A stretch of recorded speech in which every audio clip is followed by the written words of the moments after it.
Hi, it's Grammy from Grammy and Grandpa Read, and today I have a book for you called The Sour Grape, and this one's by Jory, John, and Pete Oswald. We've loved this series, and this one was requested by Emily. So Emily, I finally got it. So this is for you. I'm a grape, a sour grape. Grrr. If somebody upsets me, I'll remember it. If somebody wrongs me, I won't forget it. If somebody insults me, I'll never ignore it. Nope. See that banana over there? That banana slipped and bumped into me, so I'm holding a grudge. You see that orange? That orange didn't call me back for a week. Grudge. See that lime? That lime borrowed a scarf and never returned it. Grudge.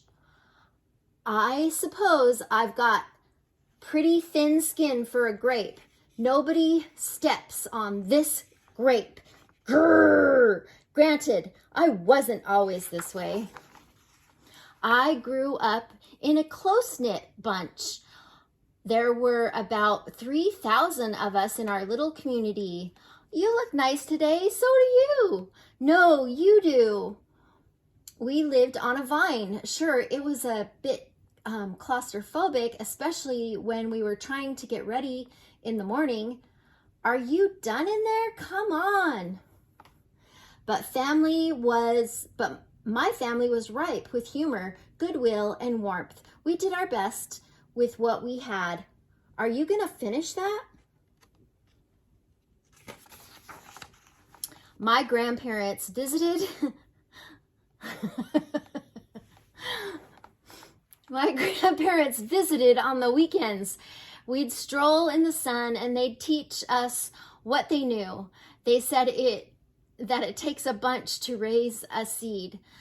They said that good grapes roll their own way in life. They told us to be kind, forgiving, considerate, and grateful, or grapeful. My grandpa said that with a wink. Do you see why I laughed? There are almost reasons. Above all, no matter what life throws at you, and there will be a lot, try to stay sweet, my grandma said. Indeed, we said in response. And for a while, I was the sweetest of the sweet.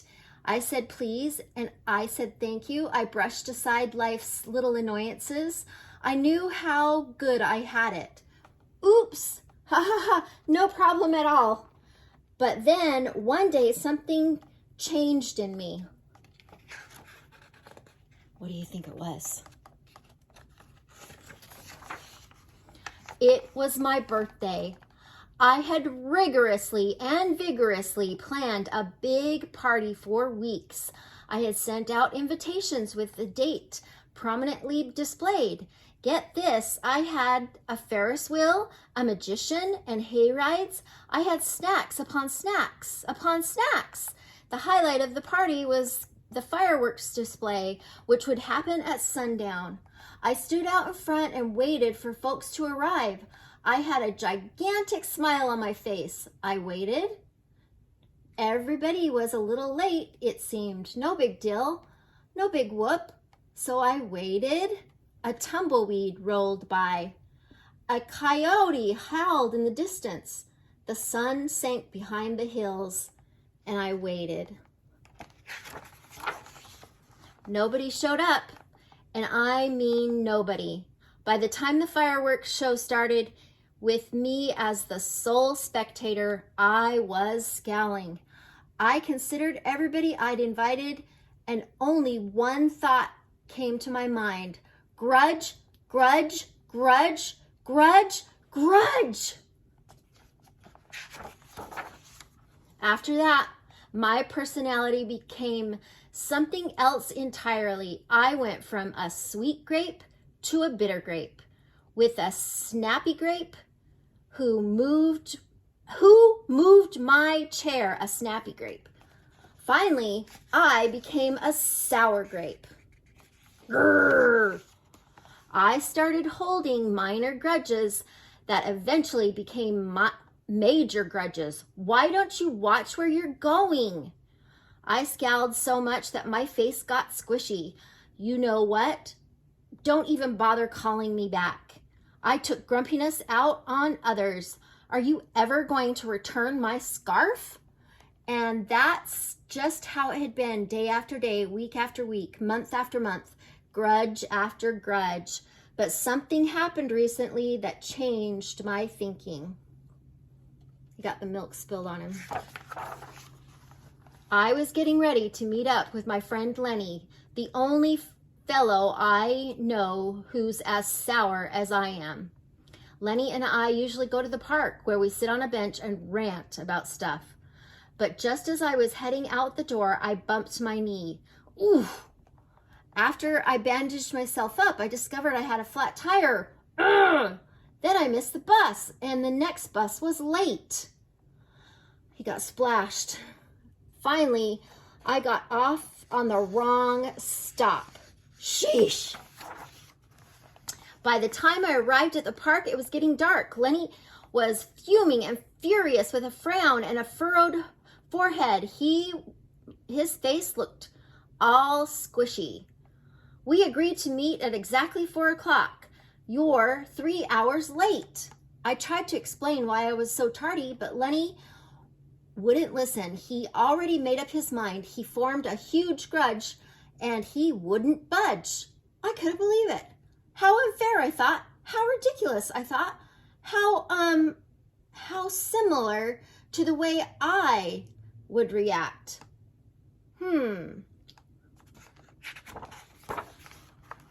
Lenny was pretty worked up. He was pacing back and forth, emitting occasional grumbles. His tone was tart. Besides, it was nice. Oh, so I gave him his space.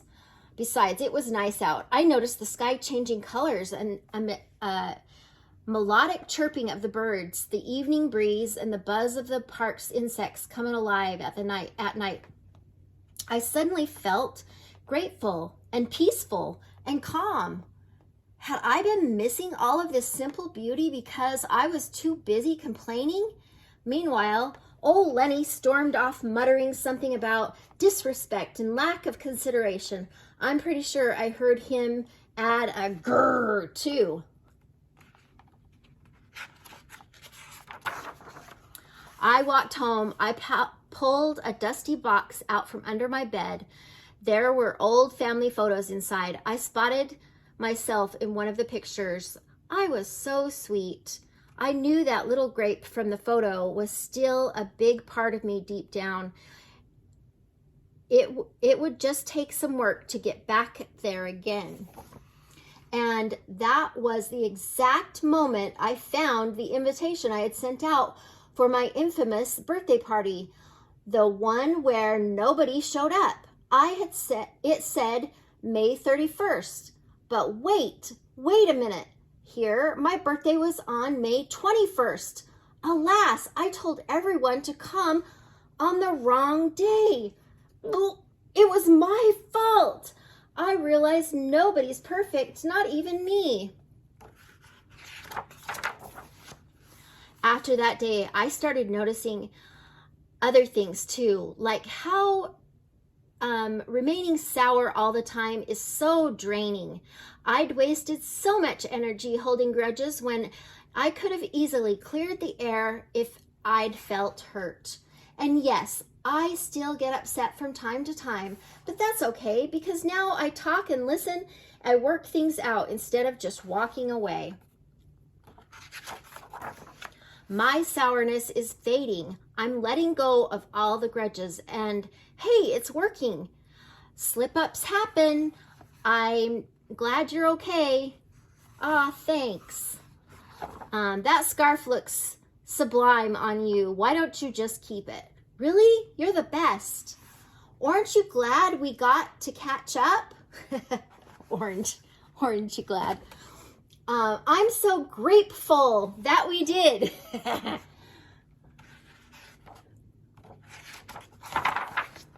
Sure, sometimes I still let out a little grrr when I'm frustrated, like grrr.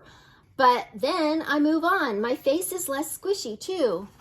Oh, and I don't worry. Things are okay with Lenny. Oh, and don't worry. Things are okay with Lenny again. Gosh, sorry I'm late. You must be furious. No big deal, my friend. And his book says grape expectations. You know what? If you look at things in the right sort of way, and if you remember to be kind, considerate, forgiving, and grateful, life really can be pretty sweet. Yes, indeed. Oh, that is a really good book because it teaches us a really good lesson that it's easy sometimes to get mad at people, but we have to try to remember that everybody makes mistakes sometimes, and we need to forgive them and just try to be sweet. I hope you like this book, and please subscribe to our channel and like the video.